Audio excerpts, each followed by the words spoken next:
Fala pessoal, tudo bem? Pô, desculpa esse imprevisto aí. O YouTube deixa a gente na mão, tem hora que dá até vergonha na gente. Vocês conseguem me ouvir agora?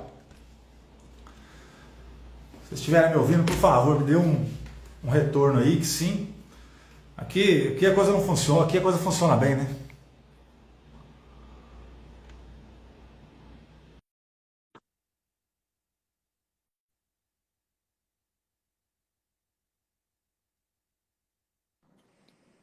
Rodrigo, tudo jóia? Tudo bem, doutor João? Tudo Aqui vai, né? beleza. Tudo certinho. O pessoal tá me ouvindo agora, me vendo direitinho? Agora sim, aqui a gente tem uma complicação de demora de retorno, é bem complicado, né? É verdade, é verdade. Faz parte. Mas que bom que deu tudo certo. Gente, mil perdões aí, desculpa pelo imprevisto, a gente não gosta, a gente sabe que o tempo de vocês é precioso e infelizmente perdemos 15 minutos aí, mas conseguimos corrigir de uma forma ou de outra, de uma forma menos dolorida possível, né, doutor? É verdade, é verdade. Importante que vai acontecer e a gente vai poder bater esse papo aí sobre perícia, ajudar muita gente aí e dar dicas importantes na atuação profissional do perito, né? Com certeza. O senhor tinha falado, o senhor tinha feito uma introdução breve lá, eu vou pedir para o senhor repetir, por gentileza, antes de Claro. eu falar o poema que eu tinha separado aqui em sua homenagem, por favor.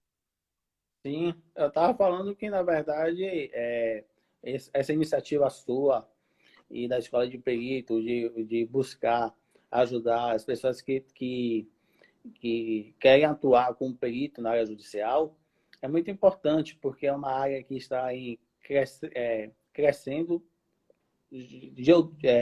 todo dia, o número de processos não para de aumentar, e o Poder Judiciário sempre é cobrado para prestar uma boa prestação jurisdicional, para fazer uma boa prestação jurisdicional. E para a gente fazer uma boa prestação jurisdicional, né, a gente precisa da ajuda dos peritos, porque o juiz, na hora que vai decidir um processo, muitas vezes ele precisa da colaboração de pessoas técnicas em outras áreas que não é área jurídica, né? E só assim a gente vai conseguir dar uma sentença justa para que a gente possa dar uma sentença justa e resolver a vida da pessoa e, ao mesmo tempo, né, aumentar aí esse campo de trabalho, essa área de trabalho, que eu sei que muita gente está de olho e tenho certeza que vai ajudar muita gente esse bate-papo hoje. Ok, obrigado. É sempre bom ouvir essas palavras do senhor, porque a gente que trabalha, a gente está lá de cá, né, nas perícias, a gente está aí no dia a dia de trabalho, sempre surge, vira e mexe surge insegurança, principalmente dos novos entrantes aí na profissão, de que as perícias vão. Tem gente que chega a falar que a perícia vai acabar. E pelo que o senhor falou aí, é muito pelo contrário, a tendência dos processos judiciais, elas são crescentes, né? A gente não vê, o senhor como magistrado sabe muito melhor do que qualquer um aqui, que a tendência é que aumente, não que diminua, né, doutor João? Sim, a litigiosidade no Brasil é muito grande. Então, só para você ter ideia, na subseção judiciária aqui de Paulo Afonso, são 9 mil processos por ano que a gente dá entrada aqui, novos processos, 9 mil novos processos por ano, né? Isso só na Justiça Federal de Paulo Afonso. Então, imagine aí a quantidade de processos que não dá entrada anualmente, novos, e que precisa, né? Não só da atuação do juiz, dos servidores da justiça, mas também dos peritos, para poder colaborar com o juiz, não no sentido de encontrar uma solução mais justa, né? E imagino agora que com a pandemia, ao invés de diminuir o número de processos, na verdade vai aumentar, porque os problemas não deixaram de acontecer na verdade, a pandemia trouxe mais problemas, né? Então, por exemplo, só vou citar aqui, se um processo que precise verificar se houve superfaturamento ou não. Vai precisar de uma perícia para poder dizer se houve superfaturamento. Numa compra de respirador, numa compra de oxigênio. Tudo isso depende de perícia, né? Por exemplo, os processos de auxílio-doença que ficaram represados por muito tempo aí no INSS, agora veio uma avalanche. Então, precisa de perícia médica. Muita gente está devendo dinheiro no banco e vai questionar na justiça os juros cobrados pelos bancos nesse período. Precisa de uma perícia contábil, né? E assim vai. Os problemas que cotidianamente aconteciam, continuam acontecendo, e outros problemas surgirão nesse período de pandemia. E problema significa processo. E processo significa problema. E a função da gente é resolver o problema. E, naturalmente, acontece. A gente só ajuda um pedacinho, né, doutor João? Mas eu assim, de antemão, eu creio que a maioria das pessoas que estão aqui nos assistindo, porventura não assistiram aquela live anterior que a gente já fez. Sim. E, como eu havia dito lá no YouTube, eu sou um grande admirador do trabalho do senhor, admirador da sua história, admirador do passo a passo que o senhor deu aí na sua carreira até chegar juiz federal, né? E para isso eu separei um poema que eu acho bastante pertinente, que eu quero recitá-lo aqui para todos. E uma coisa que faz muito sentido com o que eu disse ontem. A gente tem o costume de, na dificuldade, desistir das nossas metas, dos nossos objetivos. E só para o senhor ter uma ideia, eu vi uma matéria do The Wall Street Journal que 88% dos brasileiros desistem das metas já no mês de fevereiro. Olha só, 88% daquelas metas que fizeram lá em dezembro e janeiro, em fevereiro já desistiram. Eu falei sobre isso ontem. E eu acho que, assim, antes da gente começar a adentrar nesse tema da perícia judicial, eu gostaria de justamente recitar esse poema para a gente fazer uma reflexão. Então, esse poema de Carlos Drummond de Andrade diz o seguinte: no meio do caminho tinha uma pedra. Tinha uma pedra no meio do caminho. Tinha uma pedra no meio do caminho, tinha uma pedra. Nunca me esquecerei desse acontecimento, na vida de minhas retinas tão fatigadas. Nunca me esquecerei que no meio do caminho tinha uma pedra. Tinha uma pedra no meio do caminho tinha uma pedra. Então, o que ele está querendo trazer com isso? Que isso foi lá em 1932, se eu não estou enganado. Ele está querendo dizer que, por mais que você esteja no seu percurso, na sua vida normal, sempre haverá uma pedra no caminho. Não tem como a gente não retirar essa pedra. A gente tem que passar por cima dela. E a sua história é bem isso, né, doutor João? Porque o senhor, para chegar juiz federal, todo mundo sabe que não é uma tarefa fácil.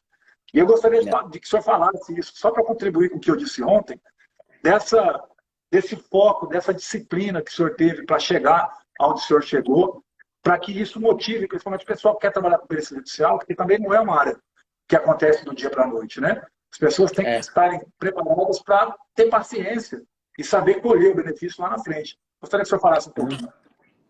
Sabe, Rodrigo, as pessoas quando olham no Instagram ou pesquisam minha vida profissional, na verdade, a gente só colocaria os concursos que foi aprovado, os cargos que exerceu, mas eu perdi alguns concursos, perdi o concurso para procurador federal, perdi o concurso para procurador da República, perdi o concurso para procurador do Banco Central.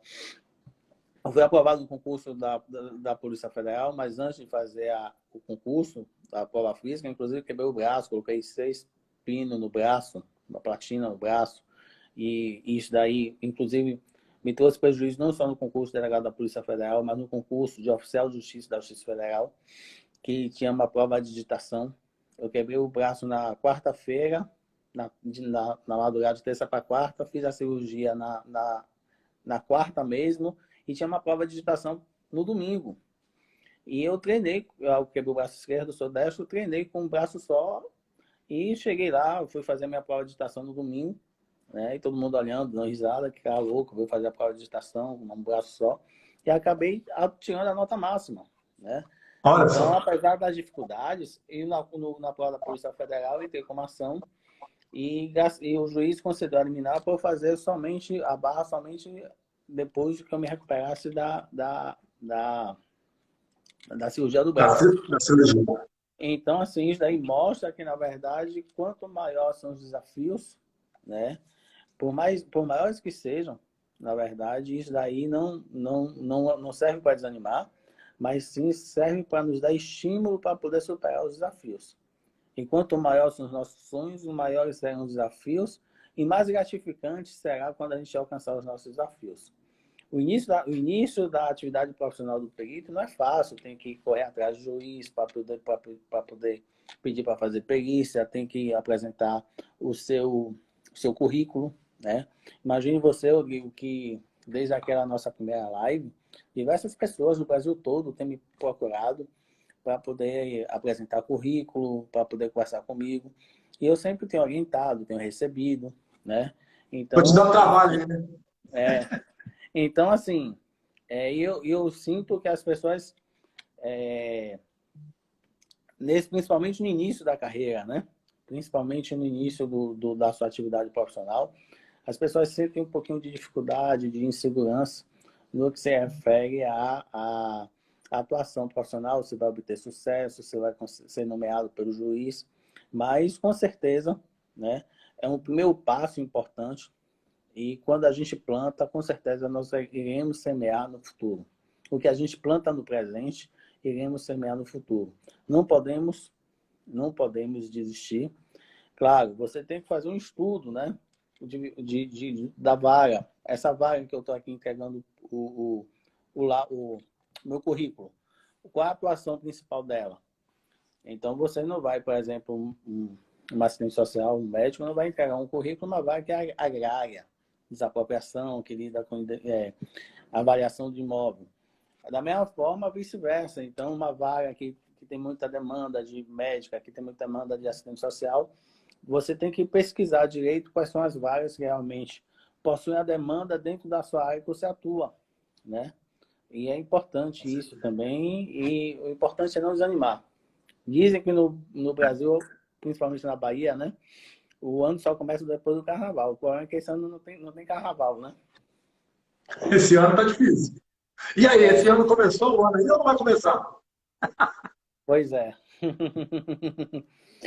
Mas tem um ditado que diz, sabe, Rodrigo, que o direito não socorre a quem dorme, né? Então a gente tem que correr É, atrás, mesmo não tendo aí o carnaval, mesmo não tendo começado o ano, correr atrás, como fazer essa pesquisa, verificar qual é a competência da vaga, conversar com outros colegas peritos, ligar para a vaga, conversar com o diretor de secretaria, com algum servidor da vaga. É bem interessante, né, fazer essa pesquisa, eu acho. com certeza. Aí o senhor já deu vários insights aí que eu acho que o pessoal conseguiu captar. É que realmente nada é fácil. Na vida nada é fácil e eu digo mais, o que vem fácil também muitas vezes ele vai muito fácil e você não vai tirar valor nem conhecimento disso aí para sua vida. As coisas são difíceis. Eu sempre gosto de comunicar o meu começo de atividade. Eu sou de São Paulo, estou aqui em Minas hoje em dia. Então eu abri o mercado meu de perícia judicial todinho lá em São Paulo do zero, antes do Código de Processo Civil de 2015. Antigamente era mais difícil ainda do que é hoje, daqui a pouco a gente vai falar sobre isso, né, doutor João? E, Muito mais difícil. e aí as pessoas, eu fico chateado às vezes que a gente está publicando conteúdo e tal, não sei o quê, e as pessoas fazem um comentário negativo. Talvez a pessoa está num momento ruim da vida dela, e aí ela faz aquele comentário infeliz de falar que só amigos dos juízes que fazem perícia, que etc e tal. Eles não conseguem perceber, talvez, que é óbvio que a gente vai criando um relacionamento com os magistrados pela confiança de trabalho que a gente tem, como qualquer Sim, outro profissional de trabalho, né? Porque tem casos que a gente atua com mais frequência. Mas não é assim. As coisas não são assim. E aí eu mudei para Minas Gerais, comecei do zero, também sem indicação de ninguém, e comecei a ter, e tenho o volume que eu tenho de trabalho hoje, que é um volume consideravelmente muito grande. Então, assim, é aquela pedra no caminho que Carlos Drummond de Andrade disse. A gente tem que saber olhar a pedra e escolhe. Nós temos a opção de tropeçar na pedra ou de passar por cima da pedra, né, doutor João? E aí a escolha de cada um, a gente não pode tomar escolha por nenhum ser humano na face da terra, né? com certeza. Dificuldades a gente sempre tem. E toda dificuldade é um desafio para a gente superar a dificuldade. E tem gente que prefere, no momento da dificuldade, só olhar o lado ruim. Eu sempre olho o lado bom. E para mim, todo problema tem uma solução. Eu costumo dizer que o único problema que não tem solução é a morte. Mas para todo É, problema existe uma solução, né? E eu acho que a gente sempre tem que olhar o lado bom das coisas e sempre tem que buscar a solução. Eu sempre falo para os servidores que trabalham comigo, já não me traga o problema, me traga já o problema e uma proposta de solução, né? Então, É, o bom servidor é esse. Já lhe traz o problema, mas ao mesmo tempo já diz, olha, eu estou aqui para esse problema, a gente pode fazer assim, assim, assado, né? E é mais ou menos o que o perito faz, né? você, Vai trazer o problema e a solução. isso aqui eu sempre falo nos meus cursos. Ah, só uma coisa. O senhor falou que eu estou te gerando um monte de visitas aí. Se for aluno da escola de peritos, o senhor pode confiar que vai ser bom de serviço, viu? Aí, ó. Aí se Alguém não for, eu perguntou já não aí como é garanto. que um Mas se for aluno nosso, recém-formado. pode confiar. Sim, alguém perguntou aí, Hã? um recém-formado, perguntar um recém-formado, como é que faz para avaliar o currículo? Assim, a questão de se fez cursos, né, para poder se atualizar, se especializar, se fez curso para poder um curso dentro da área pericial que você atua, é de extrema importância, né? Sim. Ô, doutor João, aí eu gostaria agora, que a gente entrando mais um pouco aqui, já definitivamente Uhum. no ramo da perícia, eu gostaria que o senhor falasse, por mais que eu fale, eu estou falando como engenheiro, como perito do lado de cá. Agora, ouvir de um Uhum. magistrado é importante para a gente. Sim. A trajetória da prova pericial, né, nos processos civis, se eu puder falar como inicia, por que que acontece, em quais os tipos de processos, o senhor já até deu um briefing inicial aí, mas se eu puder me fazer essa trajetória para o pessoal compreender o que realmente de fato é a perícia judicial.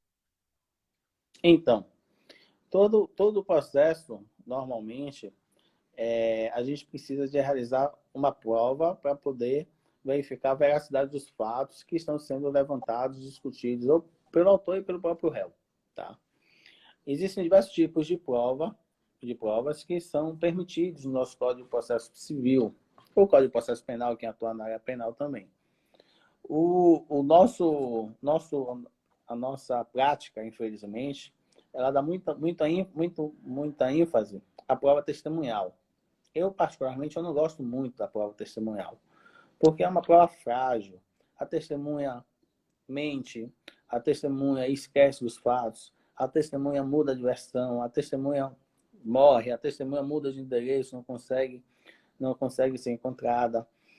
Então, para mim, a prova mais segura é a prova técnica. E a prova técnica, para mim, que na verdade, para mim não, por código, é a prova pericial. E por que a gente precisa da prova técnica? As pessoas falam, viu, Rodrigo, que o juiz é Deus, sabe tudo. Mas o juiz não é Deus. Na verdade, ele sabe da área jurídica. Mas existem outras áreas afins que a gente precisa de um conhecimento técnico específico do expert para poder solucionar o problema. Então, eu sou juiz, eu sempre falo, a gente tem muita perícia médica aqui em razão dos processos previdenciários. Eu falo, eu não sou médico. Quem vai dizer se a pessoa pode ou não trabalhar é o médico, é o perito médico, né?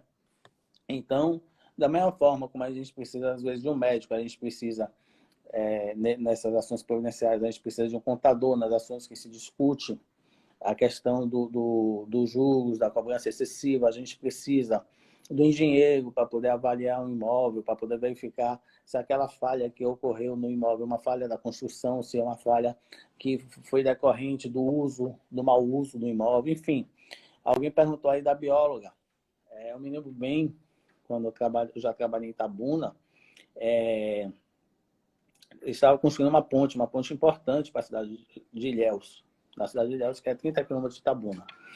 E durante a construção dessa ponte, o Ministério Público Federal, se não me engano, não sei se ajuizou ou houve notícia de um possível ajuizamento de uma ação para poder interditar a obra, porque a construção da ponte poderia prejudicar e colocar em risco a fauna marinha de um determinado local lá que a construção passaria. Era mais prudente passar essa ponte para outro lugar ou se poderia construir ali. E quem vai nos dar essa resposta é a bióloga, né? Então, nas demandas ambientais, muitas vezes a gente precisa de uma bióloga, de um biólogo, para poder fazer a perícia para que o juiz possa chegar ao final e ter a resposta de como vai julgar o processo, tá? E assim, vocês são importantes, não no sentido de que vai me ensinar o direito, mas vai me dar a ferramenta necessária em relação aos fatos, em relação ao conhecimento específico de vocês, já que eu não tenho esse conhecimento, para que eu possa chegar a uma sentença justa, né? Então, a gente tem os mais variados tipos de perícia, tá? E, assim, é muito vasto, a área é muito grande. Por isso que eu falei aqui no início que é importante, né? Perícia grafotécnica, é importantíssima a perícia grafotécnica, alguém colocou aí. Muitas vezes a pessoa está na moda hoje, as pessoas fraudarem, né? Assinarem uns contratos, se passar por outra pessoa, e assinar um contrato de abertura de conta, um contrato de empréstimo, um contrato de cartão de crédito, e fraudar a assinatura do verdadeiro titular do documento, né, que foi fraudado. E aí, muitas vezes, a pessoa entra com uma ação e a grafia é tão parecida que a gente, a olho nu, não consegue identificar se aquela assinatura realmente é da pessoa que está dizendo que foi fraudado ou não. E a gente precisa de uma perícia grafotécnica. Inclusive, eu já tive vários casos assim, de pessoas que entraram com ação contra a Caixa Econômica Federal dizendo que aqueles contratos não foram assinados por eles, que foi uma fraude. E para a gente chegar a essa conclusão, não tem outra forma a não ser designar uma perícia grafotécnica. Se a gente não designar essa perícia, tá? A gente vai julgar, eu diria, não vai estar concedendo uma boa prestação judicial, porque a gente vai estar fazendo um chutômetro, uma adivinhação. E somente com o trabalho técnico de vocês é que a gente vai poder realmente chegar a uma resposta adequada para o cidadão. O senhor falou uma coisa muito importante aí. Eu faço muita perícia em documentoscopia, grafotécnica também, né, que é uma sub-área da documentoscopia. E, por mais incrível que pareça, também, doutor João, existem casos que a assinatura ela pode parecer totalmente diferente. O falsário, ele disfarça a assinatura dele, aí um leigo, a olho nu, ou até o senhor mesmo, como juiz, que não tem conhecimento de documentoscopia, vai pensar, não pode ser, a assinatura não é da mesma pessoa. Mas só a perícia mesmo para determinar se, porque existem técnicas. Para tudo na vida existem técnicas, né? Então, existem técnicas que a gente utiliza para pagar mais. Você falou uma coisa interessante, viu, Rodrigo? Você sabia, quando eu abri a conta há muito tempo atrás, com o passar do tempo, a nossa assinatura, inconscientemente, a gente vai mudando a nossa assinatura. Claro. E com o A passar cada do 2 tempo, anos, o pessoal fala. o banco não passou a aceitar o cheque meu, que eu mesmo tinha passado, alegando que a assinatura não era minha. Interessante. A assinatura. Tem muita gente que não tem a habilidade, né? A habilidade de dar escrita, e aí fica até mais fácil para a gente enquanto perito. Porque uma pessoa que ela tem um nível canhestro de escrita, ela não sobe. Ela não consegue fazer uma assinatura de uma escrita que tem uma fluidez, né? Uma dinâmica maior. Agora, o contrário é possível. Então, a tendência é que quando a gente vai envelhecendo, a gente perca um pouco da habilidade, e aí com influência de remédios também, etc. Mas sempre, isso aí já fica até a dica para o senhor, quando o senhor estiver analisando de documentoscopia, sempre com uma pessoa que tem um escrito, o senhor vai ver lá na procuração, na peça acostada na inicial ali, tem a assinatura da pessoa. Se a pessoa não pensou em falsificar, lá na frente, ali mesmo, ele já consegue verificar. Então, a pessoa que tem uma escrita canhestra não consegue evoluir. Mas o contrário é verdadeiro. É verdade. Eu vou fazer uma Alguém está pergunta perguntando aí, Rodrigo, de perícia química. Aí é mais na área criminal também, né? Na área criminal. Aí eu acho que tem mais trabalho na assistência técnica do que na perícia, propriamente dito, não? Não, mas na área criminal, na parte da Polícia Federal, tem muita questão, né? A gente, por exemplo, para poder saber se um determinado medicamento é falso ou não, né? Enfim, a questão para saber se se o próprio produto ali é um produto entorpecente, se não é, é bem interessante. Na área criminal e na área da Polícia Federal tem muita questão. Se não me engano, dentro do concurso da Polícia Federal tem tem um cargo de perito específico, né, nessa área de química. Tem sim. Acho que meu WhatsApp está tocando aqui, deixa eu só... Uhum.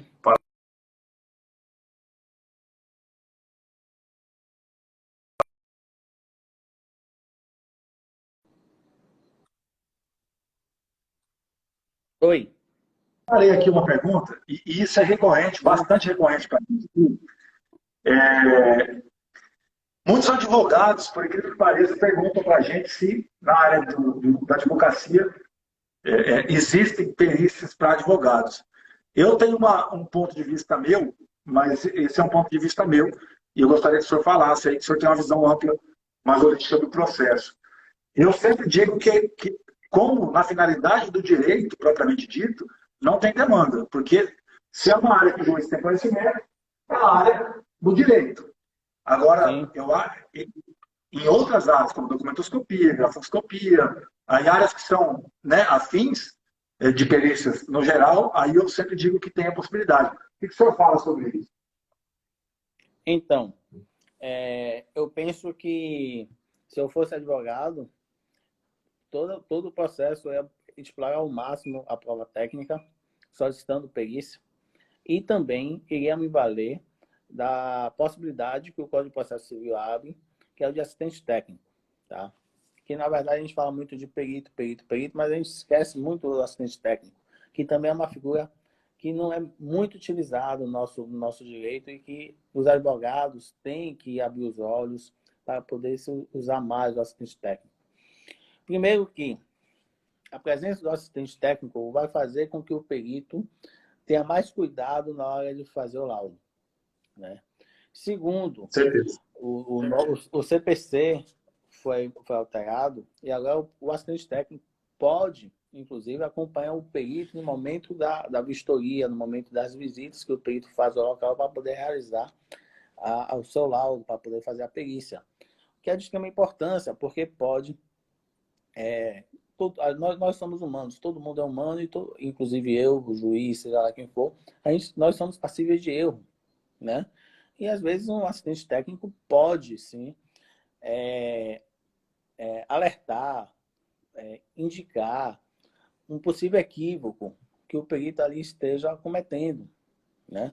Então, isso daí é de extrema importância. É Terceiro, verdade.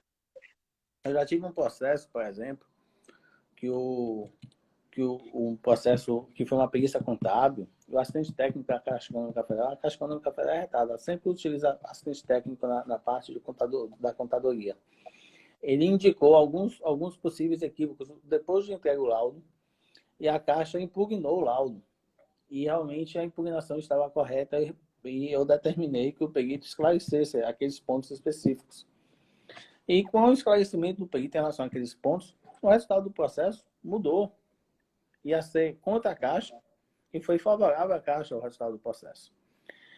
E quarto ponto, ou quinto, sei lá, agora me perdi nas contas aqui, às vezes o assistente técnico pode convencer o juiz de que o laudo pericial, na verdade, não é adequado para a solução que está se buscando ali. E que o adequado realmente seja o inverso. Então, é de extrema importância. E lembrem-se, quem está se qualificando para ser perito, está se qualificando também para ser assistente técnico, né? Com certeza.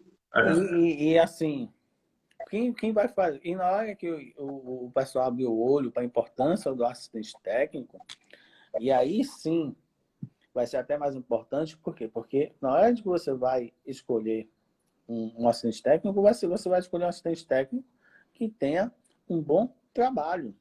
E as pessoas vão saber do seu bom trabalho através dos peritos, dos laudos, desculpa, que vocês dão no processo. E hoje, com o processo eletrônico, é incrível. Todo mundo tem acesso aos processos. O processo é público por excelência. Está lá na internet. A pessoa basta se cadastrar lá no processo eletrônico, no caso da Justiça Federal da Primeira Região, PJE, e tem acesso a tudo no processo, né? E principalmente os advogados, né? Então, assim, ele vai ver lá, pô, gostei desse laudo. Então, o maior o maior troféu que você pode exibir é o seu trabalho, né? E um bom Isso é verdade. laudo vai fazer com que você seja bem visto entre os juízes e também entre os advogados. Até mesmo porque o CPC mudou agora e as partes podem, de forma consensual, escolher o perito também. E o juiz é obrigado a nomear aquele perito escolhido em comum acordo pelas partes, né? Se for como um Então, acordo, né? então é de extrema importância, sim, o assistente técnico. O assistente técnico, eu acho, se eu fosse advogado, com certeza me valeria de assistente técnico. Eu pego assim, por exemplo, a gente pega muito processo trabalhista, ou trabalhista não, previdenciário, desculpa. E uma coisa básica, muitos advogados não sabem calcular o valor da causa. E realmente tem processo previdenciário que é complicado você calcular o valor da causa. E muitas vezes isso traz um prejuízo danado para a parte, porque às vezes a pessoa entra no juizado, coloca o valor da causa no teto do juizado, 60 salários mínimos, quando vai ver o valor da causa é muito superior àquilo, e por ter entrado no juizado, a parte está abrindo mão do que superou os 60 salários mínimos. Coisa que se você se utilizasse de um contador para ir ali auxiliar no seu dia a dia, você não teria tido esse problema, não teria causado esse prejuízo à parte. Então, uma coisa simples. Eu não estou nem falando dos processos mais complicados, uma coisa do nosso dia a dia, né? Isso já é uma Então, consultoria, né? sim, sim, eu acho que é de extrema importância, né? A gente se utilizar dos experts, dos peritos e dos assistentes técnicos. Infelizmente, os advogados ainda não abriram o olho. Eu acho que, né, não diria que é uma despesa, mas é um investimento para ter um bom resultado no processo. Eu sempre falo, os nossos alunos sabem disso, o maior, eu sempre falo, o grande ouro, né, a gente brinca assim, está na assistência técnica. A gente começa como perito, é justamente, o senhor falou, tirou todas as palavras que eu utilizo a vida inteira, eu sempre utilizei durante os cursos, desde lá da época que eu dava curso presencial. O nosso ouro está na assistência técnica. Por quê? E o nosso portfólio são as perícias. Eu sempre falo isso, porque a porta de entrada na perícia, ela acaba sendo mais fácil hoje em dia por causa da JG. A Sim, JG acaba nomeando os peritos. Então, aí o profissional, aí a gente volta naquela história da pedra no caminho. O profissional que quer um resultado muito rápido, ele quer um resultado instantâneo, ele recebe uma nomeação de uma JG, de a tabela do CNJ aí, pouco menos de R$ 500, não quer fazer. Acha que está sendo subvalorizado, não sei o quê, coloca todas aquelas desculpas na frente e não sabe utilizar, porque o mercado da assistência técnica, como o senhor falou, tem crescido, crescido muito. Cada vez mais, escritórios de advocacia vêm atrás da gente para fechar contrato, muitas vezes por período de um ano. Porque aqui é uma dica que eu vou deixar para os profissionais. Eu não assino contrato com nenhum escritório de assistência técnica, doutor João, na minha cidade, se eu não tiver uma garantia mínima de trabalho. Porque sim, senão eu vou com impedimento de atuar onde aquele escritório de advocacia estiver, porque eu fiz um trabalho como assistente técnico. Eu não atuo como perito, sendo que uma das partes está sendo defendida por um escritório de advocacia que eu presto serviço. Não faço isso. sim. Justamente para não dar trela para que as pessoas depois venham lá na frente reclamar alguma coisa. E aí eu faço esse contrato mínimo por um ano e tem aparecido cada vez mais. O mercado, muito pelo contrário do que as pessoas imaginam, não está diminuindo, ele está crescendo exponencialmente. É como o Sim. senhor falou no começo. Processos aumentam e a cada processo tem um perito e no mínimo duas partes. Então, quer dizer, para cada perito tem que ter no mínimo dois assistentes técnicos. O mercado é o dobro do tamanho. Né? Sim, sim. Eu penso dessa forma que você falou aí. E realmente é importante. Eu imagino que você falou aí, o perito no designado pelo juiz, o assistente técnico, um para cada parte. Perguntaram aí do assistente social, por exemplo, uma das maiores demandas também na Justiça Federal é de assistente social no interior. Tem muita, né? Por exemplo, nos casos de benefício do LOAS, né? Da assistência social para verificar se a pessoa vive em condições de miserabilidade. Então, sempre tem demandas, né? Sempre tem demandas. Você falou uma coisa interessante da JG, né? Da assistência judiciária gratuita. O contador que faz as perícias aqui na Justiça Federal, ele reclamava, eu falava, rapaz, tenha paciência, que uma hora vai chegar um processo grande e você vai poder ter um valor maior para poder receber de honorários periciais. E não deu outra. Chegou com o tempo, foi aparecendo processos maiores e ele pôde tirar ali um valor justo pelo trabalho dele, né? Então, a pessoa, como eu falo, a pessoa hoje planta, planta hoje para semear no futuro, né? Infelizmente, nós temos uma visão muito imediatista, né? E é interessante, como você falou aí, o AJG é bem uma porta de entrada, assim, e você muitas vezes não ganha por perícia, às vezes tem perícia simples que você ganha no volume, né? No volume, por exemplo. Aqui a gente tem muito auxílio doença, o médico é R$ 200 por perícia. Parece pouco, mas ele faz 10, 15 perícias no dia. Então você pode ganhar no volume, né? Pode ganhar no volume, sim. Acho que é bem interessante. Com certeza. Ô, doutor João, eu tive uma pergunta do André. André é um seguidor assíduo nosso aí, e eu gosto muito, tenho um carinho especial por ele. Ele fez uma pergunta interessante, e eu nem respondi lá no Stories, porque eu acho que a melhor pessoa para responder essa pergunta é o senhor. Ele perguntou o seguinte: como que o juiz, se o juiz percebe, e como que é a reação do juiz no caso de advogados que ficam peticionando, muitas vezes para enrolar o processo, pedindo esclarecimentos em cima do laudo pericial, juntando petições de impugnação que às vezes não são pertinentes com o que foi apresentado no trabalho técnico. Como que é a visão do magistrado com esses profissionais do direito? Então, porque isso acontece com o juiz, não? Então, na verdade, primeira coisa, o advogado está fazendo ali o papel dele, né? Ele está se utilizando dos mecanismos permitidos na lei para eventualmente atrasar o processo. Cabe ao juiz indeferir aqueles pedidos que o advogado está fazendo e colocar o processo para frente, né? Eu sempre aprendi que o processo anda para frente, não anda para o lado. Então, por exemplo, quando o juiz permite de forma exacerbada esses pedidos de esclarecimentos, que muitas vezes não tem nenhum esclarecimento a ser feito, porque o laudo está perfeito, né? Que não tem nenhum embasamento técnico para poder questionar o laudo, na verdade o processo está andando para o lado. Agora, realmente, se não foi respondida uma pergunta, se existe contradição no laudo, se ficou alguma dúvida durante a leitura do laudo, aí sim, o juiz não só pode, como deve deferir o pedido de esclarecimento. Mas, realmente, o pedido de esclarecimento não tiver nenhuma pertinência, nenhuma importância, o juiz tem que deferir e já tem que sentenciar. Na verdade, eu penso dessa forma, né? Então, sim, a gente tem que estar bastante atento, né, a essa questão. A gente pega muito isso, sabe Rodrigo? Nas perícias médicas, quando o laudo é desfavorável ao autor. Então, os advogados sempre falam, o laudo está errado, o laudo está incompleto, o laudo isso, o laudo está aquilo.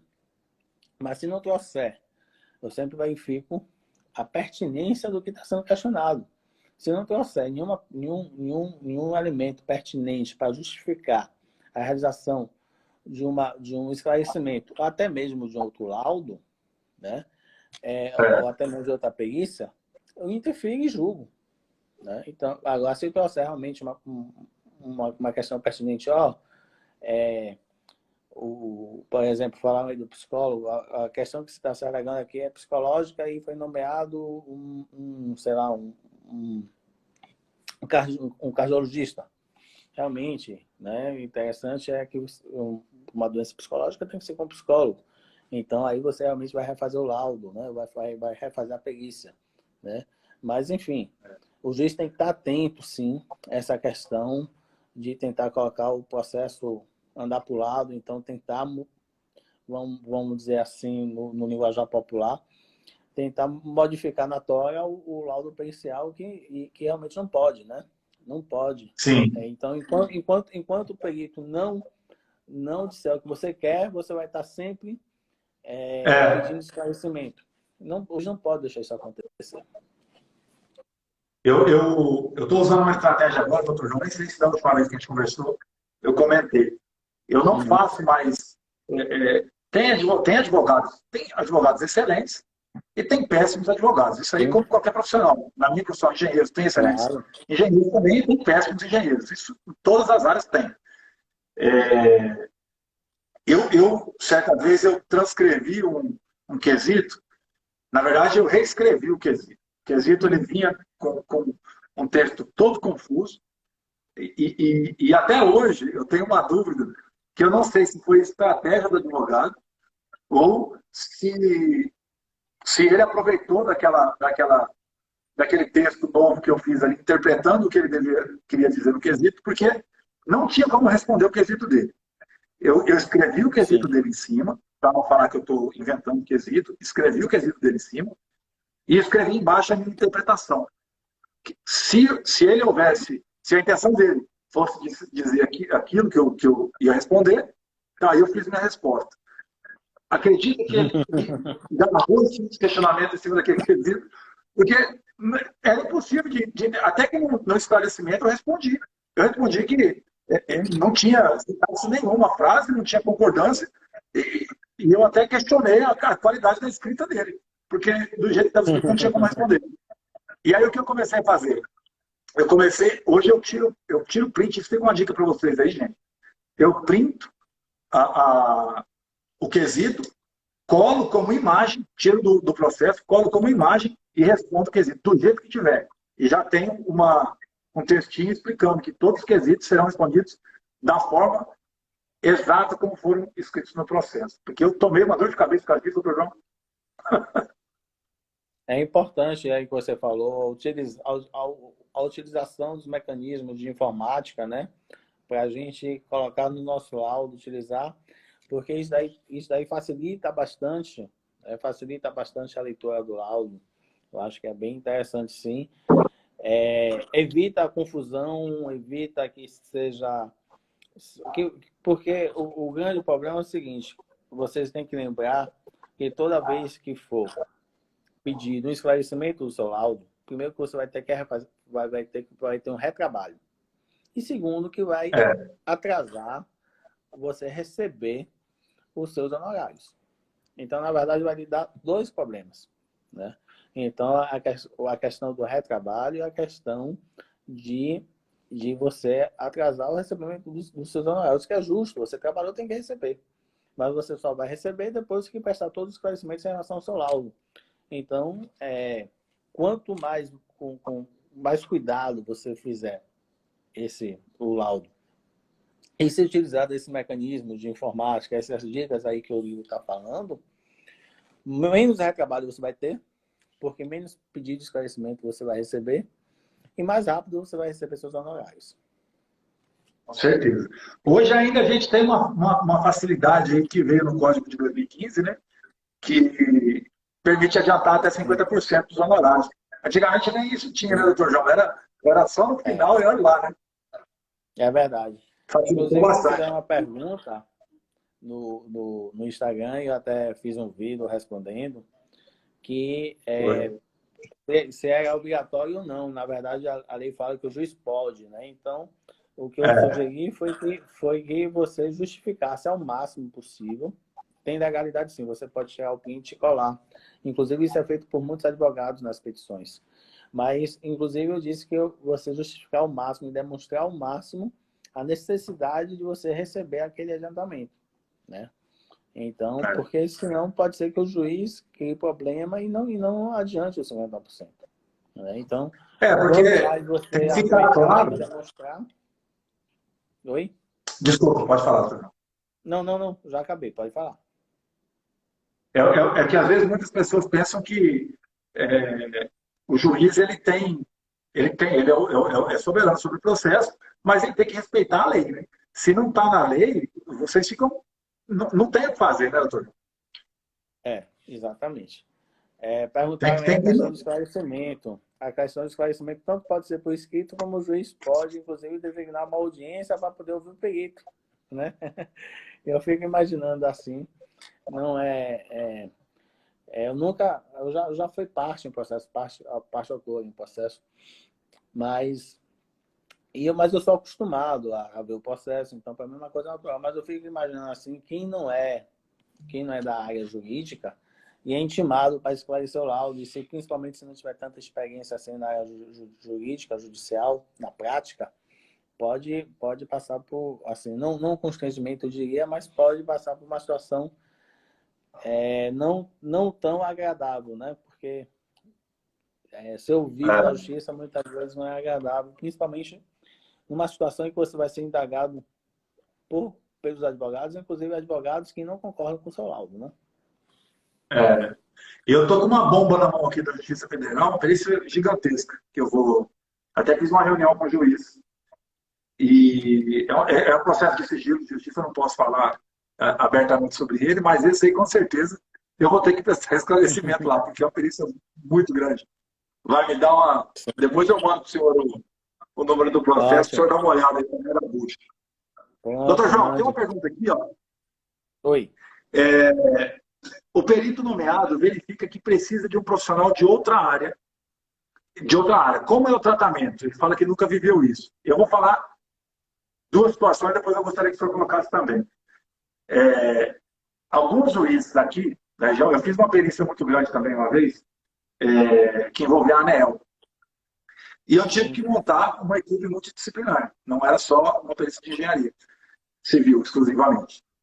E o juiz me nomeou unicamente, não montou uma equipe, e eu montei a minha equipe para realizar o trabalho. E já vi casos também de avaliação de imóvel, era uma linha de transmissão que ia passar, então tinha servidão administrativo, o juiz pediu para avaliar as benfeitorias e avaliar o impacto da servidão administrativa, né, da limitação de uso do solo rural. Nesse caso, o juiz nomeou 2 peritos. Eu para avaliar as benfeitorias da engenharia civil e o agrônomo para avaliar as terras. Como que o senhor procede nesse tipo de caso? O senhor prefere fazer? Nomear um perito? O CPC já dá o caminho das pedras, né? E que diz que nas perícias mais complexas, o juiz pode se valer de mais de um perito, né?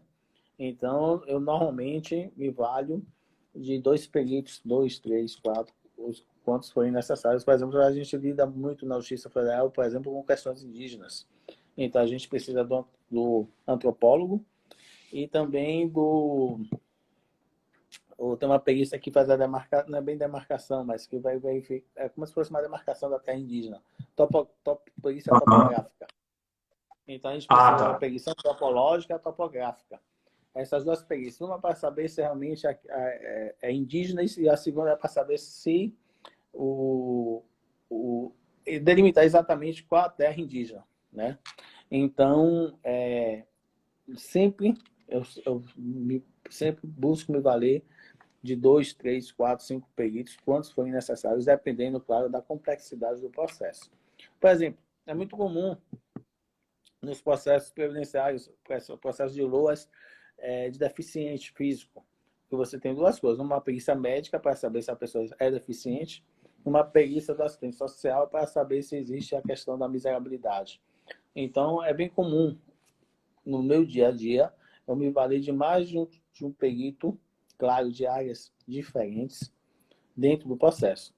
Agora, caso o juiz não queira agir dessa forma, e aí tem que fazer mesmo o que você falou, montar uma equipe multidisciplinar e demonstrar ao juiz da necessidade da sua equipe multidisciplinar, né? E aí realmente tem um outro caminho possível de acontecer. Mas eu me valido muito da utilização de mais de um perito em áreas diferentes no mesmo processo. Entendi. Agora, uma pergunta que é bastante polêmica, doutor João. Sobre essa questão de ser amigo do juiz, se o juiz só nomeia amigo dele. Gostaria que o senhor falasse, né, do advento do CPC de 2015, como que é feita a seleção do perito no sistema, que hoje existe sistema e etc. Porque tem muita gente que ainda tem essa limitação de achar que só amigo do juiz que é nomeado. Então, Você falou de uma coisa interessante, que o Código de Processo Civil de 2015 trouxe uma inovação importante, não só para a justiça, mas também para os peritos, especialmente os peritos que estão iniciando, né? Que é a questão da lista, né? Da lista dos peritos. Hoje, o juiz só pode nomear quem está na lista, inscrito na lista do tribunal. Então, a primeira coisa que o perito tem que fazer é se inscrever na lista dos respectivos tribunais que ele pretende atuar, né? Isso daí dá um pouco mais de publicidade e impessoalidade em relação à escolha do perito. Tá? Eu, particularmente, eu não costumo e nunca fiz isso de nomear perito por amizade. Tá? Até porque a qualidade do trabalho do perito vai impactar na qualidade do meu trabalho, que no caso vai ser a sentença. Tá? E Certeza. segundo, vale para o perito a mesma questão da imparcialidade que vale para o juiz. O perito tem que ser imparcial, tem que estar equidistante em relação às partes. Né? Todos os tribunais têm essa lista assim. Pelo menos deveria ter, mas acredito que todos os tribunais hoje já têm essa lista. Então, Só do Espírito Santo que não tem. no Espírito Santo não tem, ou não sabia não. TJ não. Aí. Então, eu procuro, né? Por exemplo, acho que a dificuldade maior é nas capitais, mas no interior tem muita gente, a gente tem até falta de perito. Tem excesso de perito. Isso aí eu vou pedir para você repetir. Repete isso aí, por favor, João. No interior, a gente tem até falta de perito, né? Eu sei A gente disso. tem até acesso. Por exemplo, a área médica, a área de assistência social, aqui em Paulo Afonso tem. Aí o que é que eu faço? Eu determinei na secretaria que faça um rodízio entre os médicos, é respeitado também a questão da especialidade de cada médico e também o rodízio entre os assistentes sociais, né? Para evitar amanhã ou depois dizer que eu estou beneficiando um médico, um assistente social em detrimento ao outro. Mas no interior, por exemplo, alguém falou aí da área de agronomia, perguntou aí, a gente precisa de agrônomo. Por quê? Porque a gente tem muito processo de desapropriação em razão de reforma agrária. A gente precisa de agrônomo para poder avaliar o valor lá da desapropriação, né? E no interior a gente tem muita dificuldade para conseguir um agrônomo, por incrível que pareça, para poder fazer essa avaliação, né? Então, assim, essa lista vai ajudar também as vagas que antes a gente tinha que ficar oficiando o Conselho Regional de Medicina, o Conselho Regional de Engenharia, Conselho Regional, enfim, os mais diversos conselhos, solicitando nomes, imagine, para poder colocar nomes de profissionais que pudessem atuar em perícia. Hoje não, hoje esse laudo veio facilitar muito, não só a vida de vocês, mas a vida da gente também, claro. É por isso que eu falo de você verificar a questão da demanda da vaga. Para você verificar se naquela vaga você vai ter uma demanda que vai lhe trazer retorno. Né? Com certeza. Então, assim, não adianta você... Claro, eu deixaria meu currículo, me apresentaria, mas não esperaria muito o retorno em razão daquela vaga. Então, é importante, sim, você fazer esse mapeamento de onde você tem mais possibilidade de ter sucesso nas suas nomeações. Né? Então, assim, mas essa lista é bem interessante, eu acho que veio facilitar a vida do juiz e a vida dos peritos. Com certeza. Quando eu mudei aqui para Minas Gerais, eu delimitei uma região, fiz essa... Eu ensino tudo isso aí lá no curso, mas hoje eu vou falar isso aqui aberto também. Eu delimitei uma região de atuação, doutor. Todas as varas civis, as varas que eram de meu interesse, da Justiça Federal também, e programei as minhas visitas. E hoje eu tenho um volume tão grande dessas varas do interior que, justamente porque no começo tinha muita falta de peritos. Aqui no interior de Minas, não tinha peritos. O pessoal fazia, entregava um levantamento topográfico, entregava coisa, mas não fazia um laudo estruturado, não respeitava. Apesar de ser muito pouco, né, o que o Código de Processo Civil pede, a metodologia, etc., pede muito pouquinho sobre o laudo, mas não respeitava nem aquilo. Então era um prato cheio para os advogados que ficavam contrariados ao laudo, ficar questionando e enrolando aquele processo. Isso atrasava muito, tirava a serenidade processual. E aí eu cheguei nessas comarcas fazendo um trabalho direitinho, apresentando laudos, a demanda foi tão grande. É aquilo que a gente fala, a pedra no caminho. Não é sentar aqui, eu querer trabalhar só na capital, eu querer trabalhar só na cidade que eu estou. Tem que rodar um pouquinho, até pegar um nome, para depois começar a trazer para perto. Né? Aí você vai escolhendo. Mas no começo não se escolhe o trabalho. É. Perguntaram aí, viu, Rodrigo, a questão do currículo, eu acho importante entregar o currículo, e perguntaram em seguida, que eu acho que são duas perguntas que se interligam, como se apresentar um juiz nesse período de pandemia, né?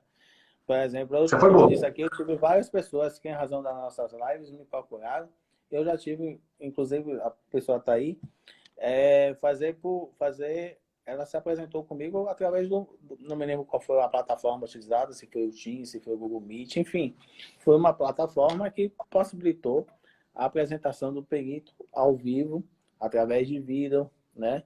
Então, é uma apresentação, não é presencial, mas surge o mesmo efeito da apresentação presencial, em que essa pessoa pôde se apresentar, pôde dizer qual a área de trabalho. Olha que bacana. Hoje, então, a pessoa buscou um meio de tentar se apresentar para o senhor.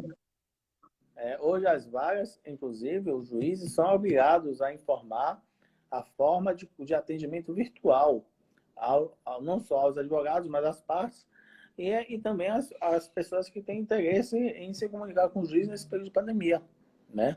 E tanto é que minhas audiências estou fazendo virtuais, eu estou fazendo através do WhatsApp, videoconferência. Então, assim, é mais difícil, talvez, porque você vai ter que ligar vaga por vaga, não sei o quê, mas ainda assim tem possibilidade, sim, de você se apresentar ao juiz, né? Ou se não for o juiz, ao diretor da secretaria, ou ao servidor responsável pela vaga que trata das perícias. Mas é possível, sim, a questão da sua apresentação. É muito, muito bacana isso aí que você falou. Doutor João, eu acho que é isso. Se o senhor quiser selecionar mais algumas perguntas para responder, eu vou deixar aqui. Algumas pessoas perguntaram se o nosso curso era só para engenheiros e arquitetos, mas não é. A gente tem o curso específico de engenheiros e arquitetos e o outro nosso curso, que é um curso para todas as profissões, que é a base. E nós vamos ter o doutor João dando uma aula exclusiva para os nossos alunos aí. Isso é uma notícia de primeira mão também, né, doutor João? Rodrigo, muito obrigado pelo convite. O seu convite, na verdade, não é um convite, é uma intimação, uma convocação. E para mim. Que isso, quem sou eu? O senhor que é muito fino. Aí é só esse recado aí. Dar essa que bom. Para os seus alunos. Fico muito feliz com isso. Aí vai ser fechado para os alunos, pessoal. Quem quiser ter essa consultoria direta, consultoria não, essa aula direto com o doutor João, vai poder tirar todas as suas dúvidas, as inseguranças. É diferente eu falar, por mais experiente que eu seja, de um juiz falar. A palavra do senhor dentro do processo, até pelo conhecimento próprio, é muito mais do que o que eu tenho, né, doutor João? Então, eu quero te agradecer aqui. Obrigado pelo aceite do convite, por essa parceria, que com certeza a gente vai fazer crescer muito. E que as pessoas, não só aqui, seguidores da Escola de Perito, mas toda a área pericial tenha ganhado com essa presença ilustre do senhor junto com a gente, próximo da gente. Obrigado. Obrigado, muito obrigado mesmo. Eu que agradeço, obrigado a todos que assistiram a live. Eu que agradeço e pode contar comigo sempre. Obrigado, doutor João. Depois eu vou querer que o senhor me mande aqui no WhatsApp, por gentileza, qual que é o programa que o senhor usa para baixar a live, que eu vou tentar postar ela no YouTube também. Eu vou mandar e vou baixar e já vou me mandar o vídeo também. Vou mandar as duas coisas. Inclusive, me pediram para fazer um vídeo sobre a questão dos limites da atuação dos peritos. Não estou esquecido, não. Foi Kel Moi, que está aí presente. Eu já fiz o vídeo, estou bloqueado pelo Instagram, mas assim que for desbloqueado, vou postar. Tá bom. Tá beleza, doutor João. Tá bom. Muito obrigado, viu? Obrigado mais uma vez pelo carinho. Nada, estou à disposição. Abraço. A gente vai conversando. Abraço forte. Tchau. Tchau, tchau.